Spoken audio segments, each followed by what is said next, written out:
hello, everyone. Yay! I was trying to get a little bit of the cheering sound effect, but I am denied. So I'll just cheer. Yay! I was gonna Welcome say, to Live with Cheryl. Yeah. And sometimes you have those reactions on like a group call, and it's like everybody's clapping, and you see it run down the screen. So pretend we did all that. Yeah, it's very high tech at Live with Cheryl. Welcome to Live with Cheryl, everyone. Welcome, welcome, welcome. I am your host, Cheryl Bevan, and I am so excited because we have our special guest, public health ninja extraordinaire, Dr. Felicia Bevan. See, we had to have the right reason to get the sound effects. We had Dr. Felicia to get those sound effects. That's what I learned. Y'all, welcome, welcome, welcome, welcome, welcome. We are back, and it is almost summer, as my son is telling me, oh, it's not summer yet, Mom. It might feel like it, but it's not summer yet. I said, well, okay, that's very true, Mr. 6-year-old who knows lots of things and is accurate. That is accurate. That is accurate. I have to give it to him. So, well, I will say, I mentioned to someone, I said, I hope you're having a good informal start to the summer since it's after Memorial Day weekend, right? So, so. That's it. That's another thing. But people I'm not sick, so what do I know? You know what I mean? So. The experts are always your 4 to 5, 6-year-olds. Those are the ones you really got to go to for like any kind of like solid, definitive answer because they really know. They know that they know.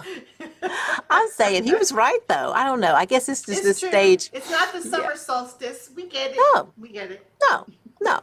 But I'm excited because graduations have happened. We're happening. Yay! And that was a good thing for me in terms of, and I talked about this over on Patreon. Thank you, supporters. Thank you. Recently, when I put something up for the May exclusive for my supporters over there, I was like, look, this is a good thing for me because I just finished a big old project. And when people are doing their graduation speeches, that gets you thinking about the next thing for you as well as for the graduates, Were you similarly, because you were going to several graduations, were you feeling the same kind of thing? Or is it sort of like different timing for your own transitions and such? No, I always do. So for folks who don't know, I was a dean of students for a while in a school of public health at UNC, go Tar Heels. And as the dean of students, and it was mostly graduate students. So it's not fraternities and sororities, that kind of thing. It was more career services and supporting their academic, development. And so I've been to dozens of commencements is what I'm trying to say. So between all of our family who are amazing people and have completed degrees and the ones that I have gone to in that role and my current role at North State, I've been to a lot. I get inspired every time. It is nonstop smiling when I go to commencement because of the joy of everything. Yeah. And I'm just a curious, open-minded person. So I'm always open to whatever the message is. And sometimes they the whole thing probably won't inspire me. Fine, okay, whatever. But there's inevitably something that they say where I think, oh, okay, that one hits in a certain kind of way, or I'm going to think about that. So I'm totally with you there. Appreciate it. Yeah. And of course, the closer my relationship is to the person who's graduating, then even more open I am. Right. So our niece graduated. So hey, come in, Brian. Because you were seeing the main stuff. So we came in just for a certain subset of things. And so we were getting sort of the moment of being there on the campus, seeing people sort of turn a page, seeing a lot of people be so proud, seeing people come together for something positive. So like you said, there's certain things that I was taking away from it. It was like that. Yeah, one of my favorite things to do is to see a graduate walking down the street with their robes, and sometimes it's even a few days in advance because they'll take pictures on campus, and to be able to say congratulations, and it's whole, it's all the energy from me, and they inevitably have a big grin on their face and say thank you, it's great to be able to, we sharing a positive thing, and it's like there's so much going on in the world. Grasp at those positive things that we can all share, and people work for it. I don't know who doesn't work to get through college or grad school. We all working on that to get that to happen. So I just was thinking about transitions in terms of anything, and how sometimes when we're adults and we don't do a graduation from a project, we don't do a commencement to celebrate that this job transition to this other job.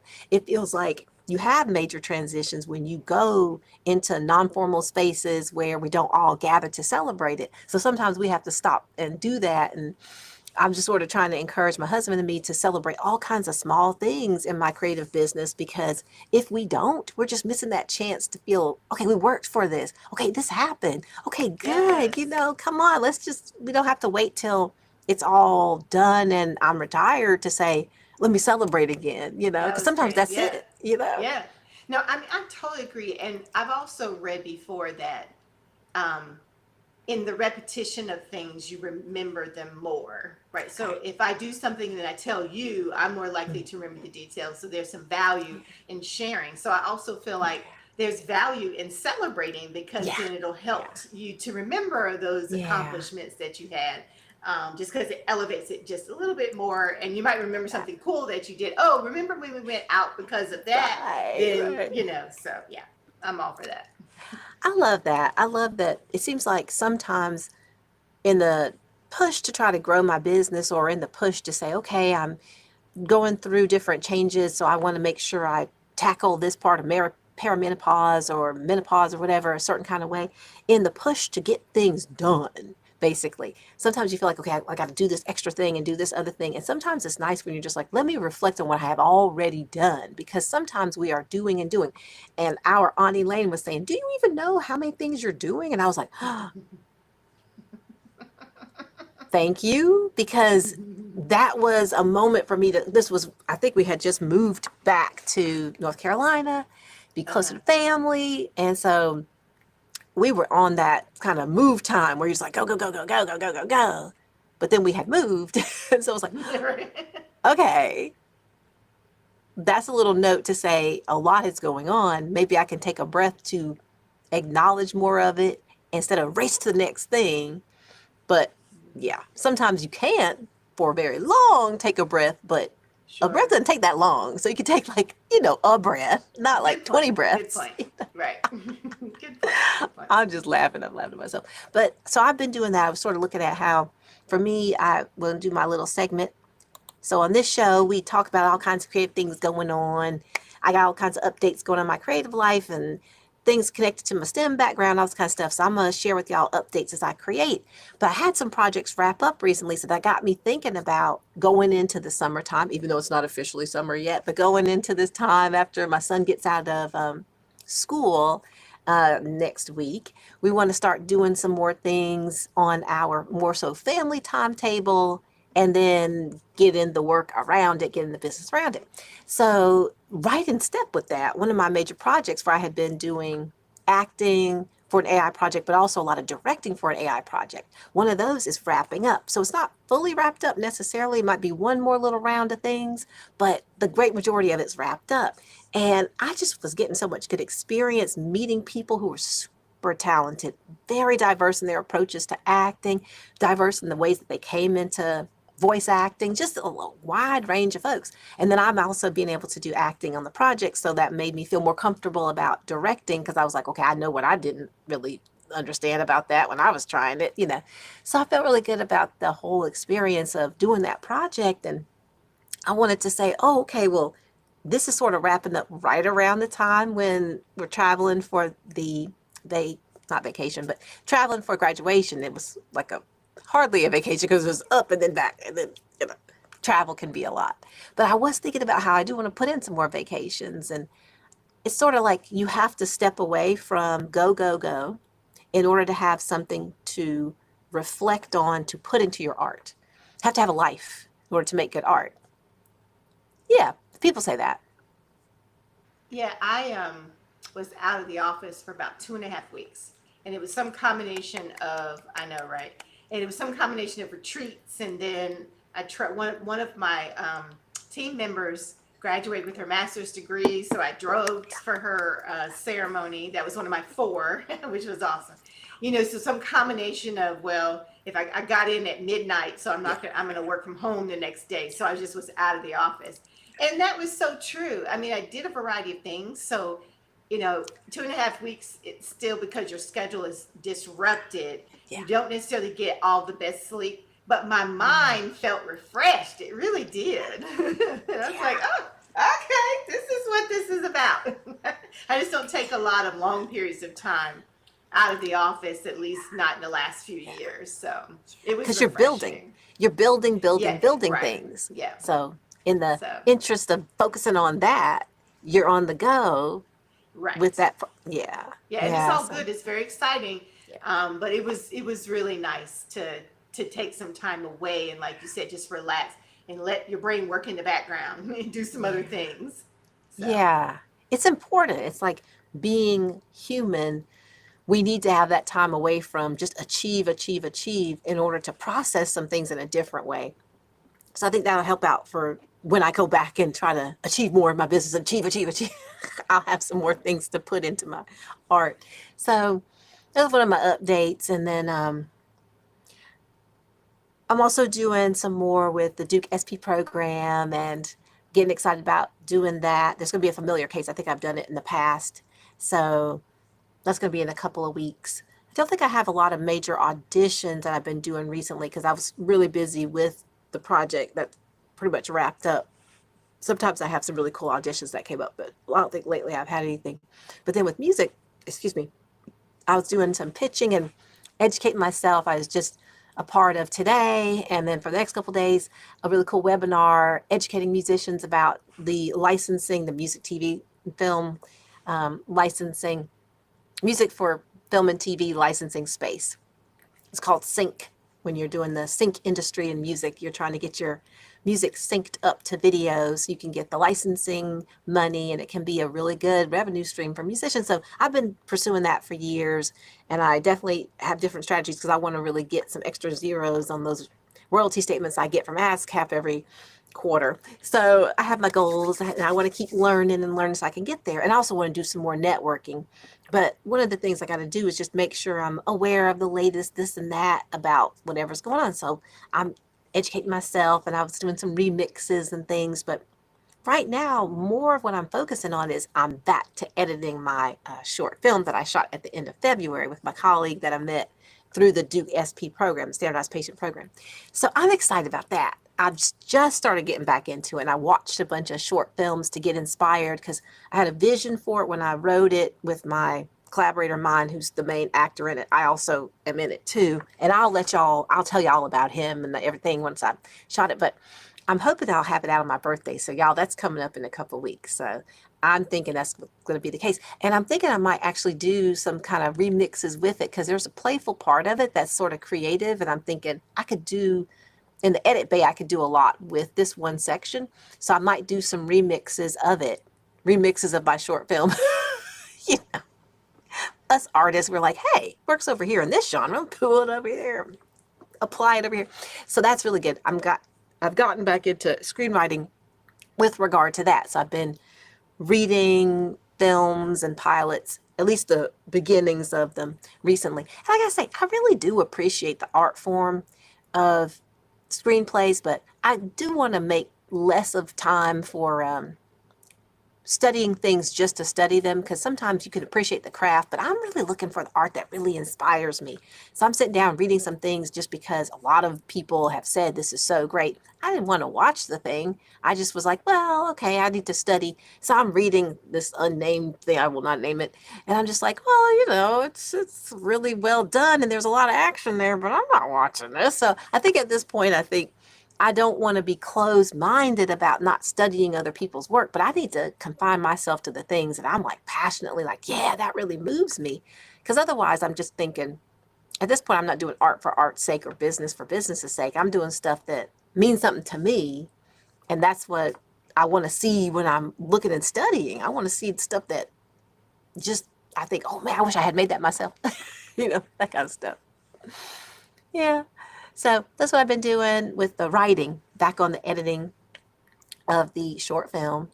I think when it comes to like research, this is the month that I'm planning to dip over again for my little project that I have. Probably going to be more so a little lit review, if anything comes that's more like a scholarly output as opposed to using research about some of the things I've been thinking about lately. input into art. If anything comes, it'll probably just be a lit review. If there's any more of like a scholarly output, it'll probably just be a lit review. But I'm gonna give myself some time in June to see what I want to do with that. And then I think when it comes to, keynote concerts, that's one of the areas where I'm still looking for my first relaunch of my speaking business through the keynote concert kind of format. And I was realizing that I need to make sure there again that I'm looking for inspiration, not just I know I have a lot that I can share with people, and I know that the audiences that I'm looking for have budgets that can really make a difference to my business. But I also want to be watching people who give these speeches and are talking about things that really matter to me. Because they're technically great speakers who are really entertaining. But if they're saying something that just doesn't feel like it's very deep to what I think matters in the world right now, then I'm thinking, you're technically great, but why am I watching you? I need to be watching those folks who are speaking to my soul. So those are some of the updates that I create. So what kind of updates you got going on, Dr. Felicia? What you got going on? So, sorry, the screen was in my way.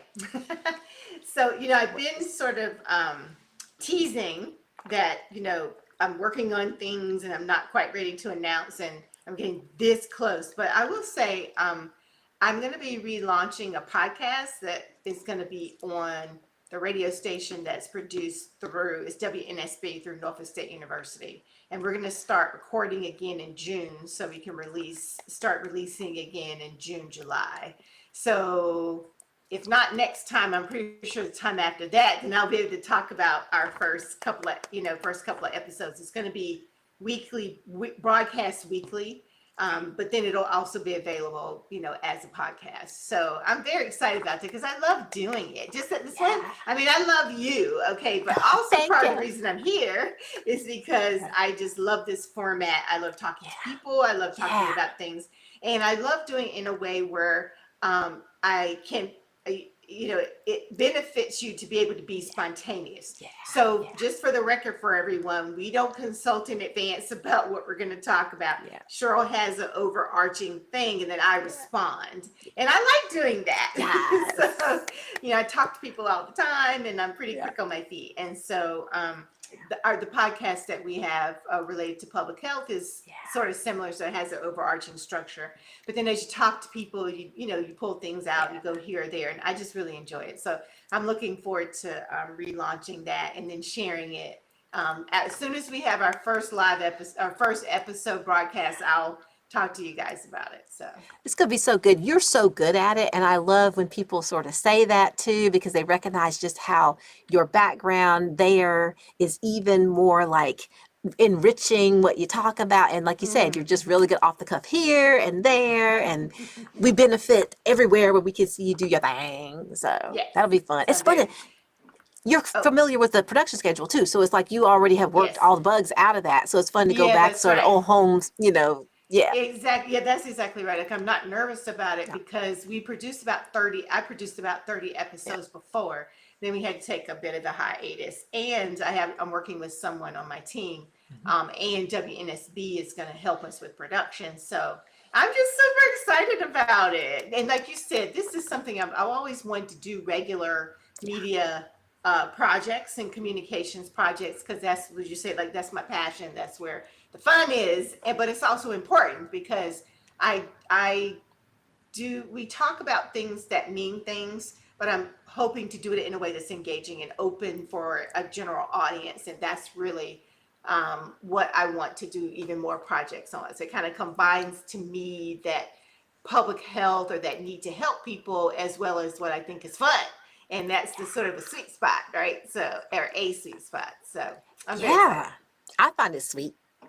I think it's great. Your audiences find it sweet. It's really cool. Good stuff happening and relaunching in the summer. It feels like that can be this other transition. Yeah, another thing starting, things wrapping up, things starting. It just feels like it's in line with the time of year. Yes, it is. Yeah, you're right. Because so even though what I do is not directly tied to the academic calendar, for a lot of faculty members on university campuses, it's a lot slower during the summer, unless they're teaching summer school. So I have some colleagues who are doing that. That's not slower, that's faster. But the pace of everything changes over the summer. But the roles that I'm in are 12 months, so we don't necessarily, but I do try to take advantage of the time because if a lot of people are taking vacation, you've got to have some time where you can say it's okay to slow it down. And the summer tends to be that. So I like to take advantage of the summer to do planning and team building. And as you were saying, we can kind of ease into this. So by the time the rest of the schedule gets hectic, we've already got it going.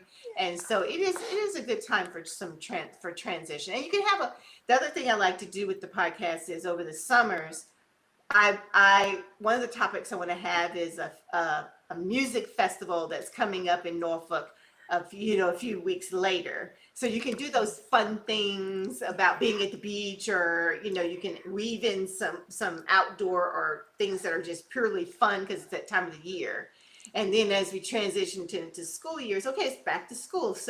So you can kind of ebb and flow and take advantage of the changing seasons and the changing times if you kind of think about it. And that's just one way to frame it. So it's current, for example. So Yeah, that's a lot of fun. It's fun to have a space where you can sort of play with what is inspiring for whatever reason and keep Yes, things that's right. lively. Yeah, Right. it's That's right. nice. And Yeah. you're nimble because you're not having to program out every single little thing. You Right. have a tight framework enough for you to know this is the theme that's going to make sense to an Right. audience, and they're going to come back and know what to expect. But I just I think hope it's fun to so. be able to We'll create. see. It's fun to create. I mean, it's just fun to get I back think in and so. say Yeah. stuff and yeah, mix Yes. it up with people who want to say some things and help the folks. So Yes. I've been And having fun creating. yes, and that's I'm one of glad to the be back. things, again, I like to do. I have some ideas for topics, but I Mm. always leave it flexible. Because for one thing, you don't know what you're, if you don't have a steady guest, you don't know who's going to be available when, so you have to, maneuver it around. But the other thing is to be able to be responsive as well. So if something huge happens in the environment, or you know what I mean, in the where you live, or in the world, it also opens it up to connect to current events and things that are happening if that's appropriate. So I like being, again, having ideas and then being flexible at the same time. Yeah, that's the best. It's fun. It's fun to have a space where you can be creative and do your thing. But Hmm. I will, before we get to our trivia and wrap things up, I'm going to let everybody know how y'all can see what we've been up to and what we've been creating, what we will be creating over the next couple weeks, how you can see us next. Well, I assume you might be available, but how you can see me next on Live with Cheryl. Maybe Dr. Felicia will come back as well. It's going to be on July 2nd. So the first Thursday, as usual, each month at 8:30 Eastern. So I'm looking forward to all kinds of run up to thinking about this great nation of ours having a big anniversary and all kinds of things we can think about in terms of where are we now? Where do we want to be? That could be fun stuff to talk about, serious stuff to talk about, fun and serious, depressing, but okay, let's see if we can find a way to think about it and frame it a different way. So we'll see what we're thinking about at that point. And just like I mentioned, also next week I'll be having another Patreon chat for patrons. Thank you, patrons, for your support. Thank you, thank you, thank you. But also, when I'm doing any remixes of my short film that I'm going to put out on YouTube for everybody to see, any remixes that I find that could be interesting, I'll probably put there exclusively for patrons. So, and I give a little sliver of folks to see what kind of side creativity and what kind of cuts and behind the scenes and blooper reel y'all might get there on Patreon. So patreon.com/Cheryl Mebane is where y'all can go to support. And I think that's about all I wanted to say before we get on into the health trivia. And thank y'all for supporting by being here. Now, for health trivia, I was getting a little bit more into finding folks out there doing things that really matter to me. As I was mentioning, I was trying to find that inspiration in a lot of different areas that mean something to me. And that is what led me to the organization that I found and the health trivia that I have for today. So this is a bit of a different thing where I feel blessed that this doesn't necessarily apply directly to me at this time because my business is going really well, but we still have a passion that I sort of try to share through a lot of my art and definitely have had for my research in the past, which is, thinking about being of service to those who are less fortunate. So here is the, hey, here's the health trivia for today. So low-income families that can comfortably afford their housing are able to spend how many times more on healthcare and 50% more on food than their severely cost-burdened peers? So that's the health trivia for today. And you can just take a guess. Is it 2 times more, 3 times more, or 4 times more? And I really want to have y'all not be, of course, too focused too much on you have to know this already, but let's talk about those issues when we get the answer. So if anybody wants to go ahead and guess, y'all can do so in the chat. And I'll go ahead and put some music on so y'all can guess. Wait, okay. I'll put a little music on. Okay, music will come from the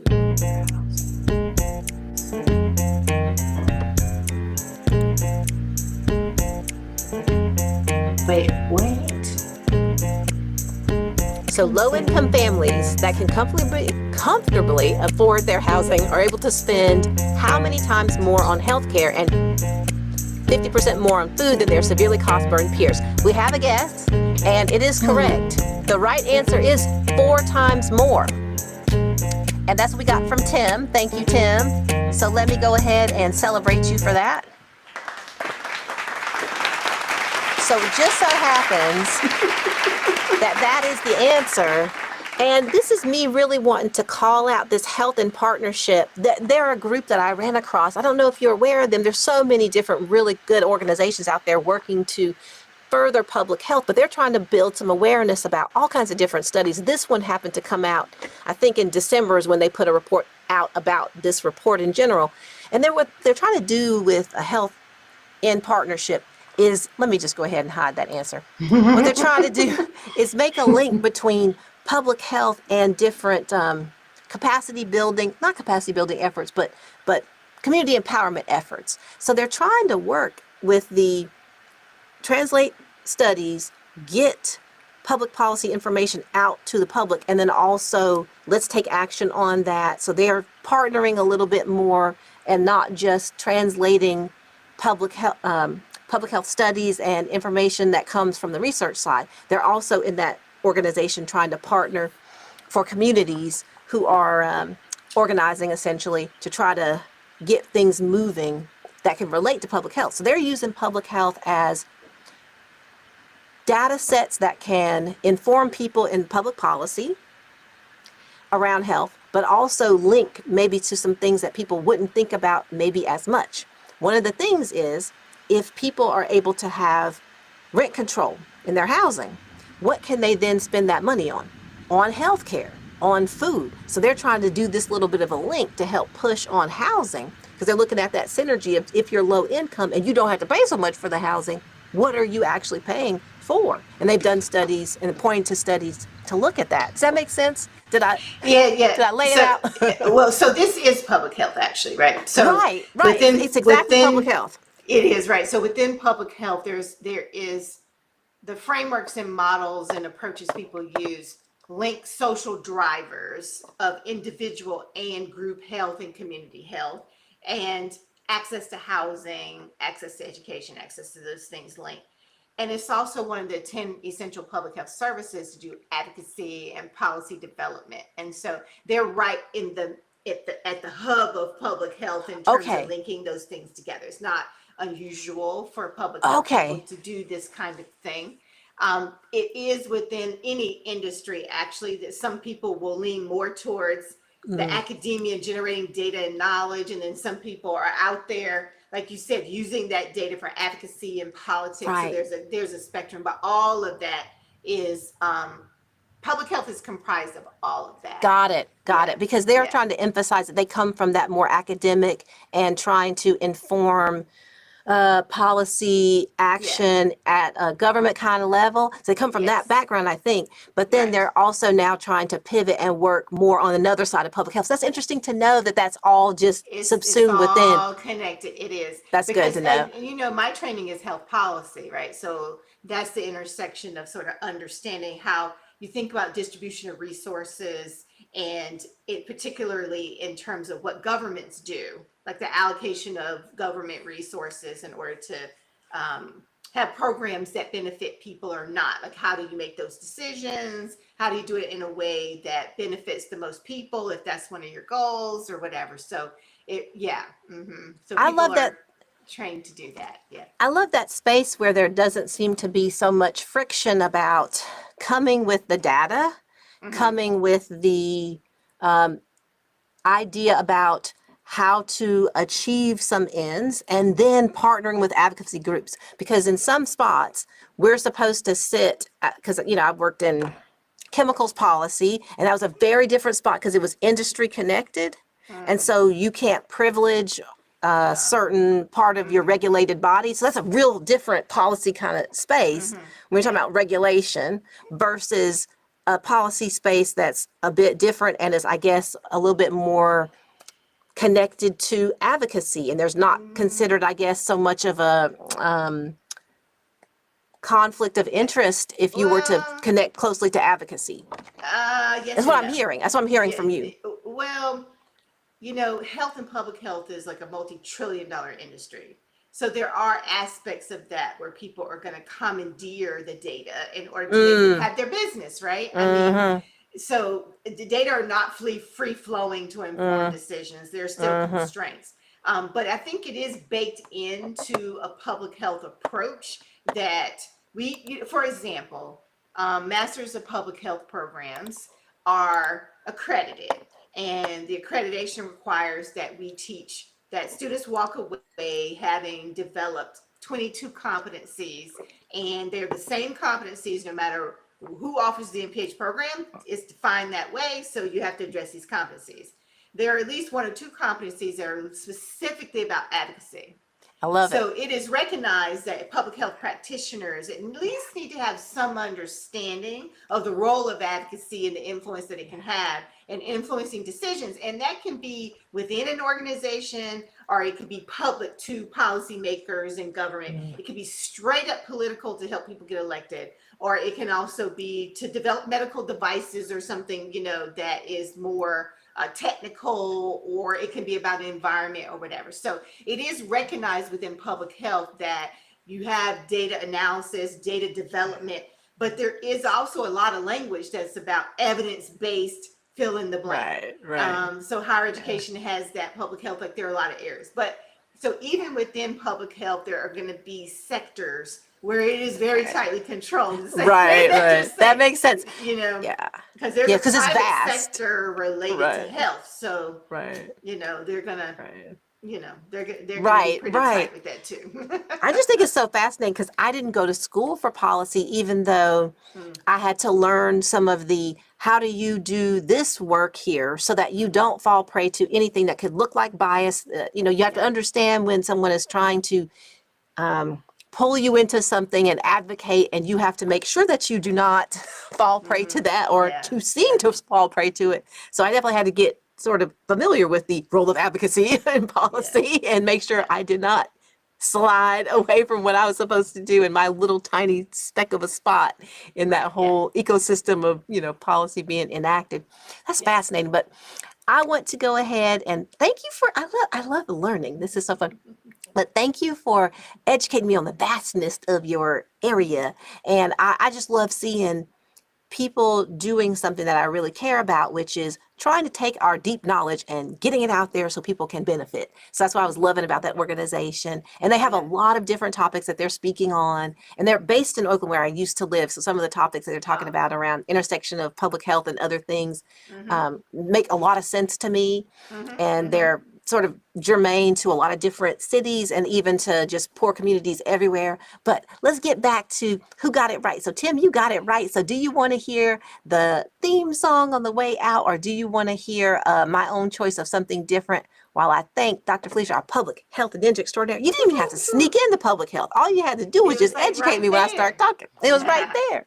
So, and one more thing, I am very confident that they would love to know that information on their website inspired you to have, to do this, and that is, their goal, I'm sure, in life. They would love to know that what their information or the way they presented something prompted a discussion or prompted, someone to follow up. That's awesome.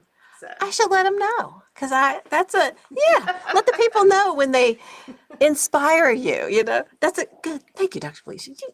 keeping the love and the inspiration going. That's what we do here on Live with Cheryl. We find things that we're inspired by. We share it all around. And thank you for doing that. So Tim said that he wants me to choose, or Felicia, you could choose. He said my choice and not the theme song. So do you want something funky or do you want something more mellow, Felicia? What you want? Because it's my choice. So I'm gonna say it's our choice. Funky. Okay, funky. Okay, let me go. So see y'all again for another inspiring and informative session of Live with Cheryl. And thank you for tuning in, and thanks for y'all's support. I'm just trying to bring up the reminder. We hope to see you again soon. And yeah, share with people what inspires you, y'all, and enjoy. Have some fun with it. Mix it in with what's going on. You know how we like to do. Something funky for you, y'all. Y'all take care, and thanks for joining us.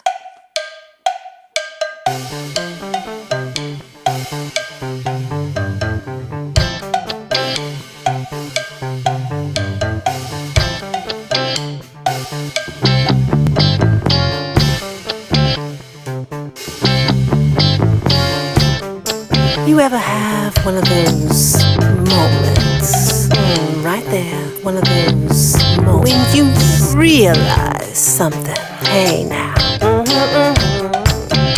you really need to shake